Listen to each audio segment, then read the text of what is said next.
نحمده ونصلي على رسوله الكريم أما بعد. عن عقبة بن عامر رضي الله تعالى عنه قال: قلت يا رسول الله من نجات؟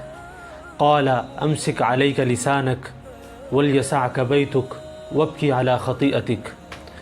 حضرت عقبہ بن عامر رضی اللہ تعالی عنہ فرماتے ہیں کہ میں رسول اللہ صلی اللہ علیہ وسلم کی خدمت میں حاضر ہوا اور میں نے عرض کیا کہ یا رسول اللہ مجھے بتائیے کہ نجات حاصل کرنے کا کیا طریقہ ہے اور نجات حاصل کرنے کے لیے مجھے کیا کیا کام کرنے چاہیے. تو نبی کریم سرکار دو عالم صلی اللہ علیہ وسلم نے ارشاد فرمایا کہ اپنی زبان کو قابو میں رکھو، یعنی بیکار اور فضول باتوں سے پرہیز کرو.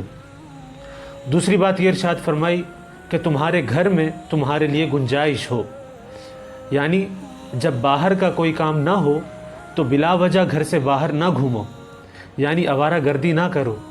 جیسے ہمارے یہاں بعض لوگ پوری رات چائے کے ہوٹلوں میں بیٹھ کر گزار دیتے ہیں، وہ بھی اس حدیث کے اندر داخل ہیں.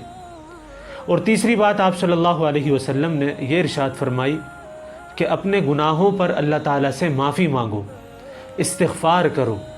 یقیناً وہی ہے جو ہر بے کس کا سہارا ہے اور ہر نا امید کی امیدوں کا مرکز اور محور ہے.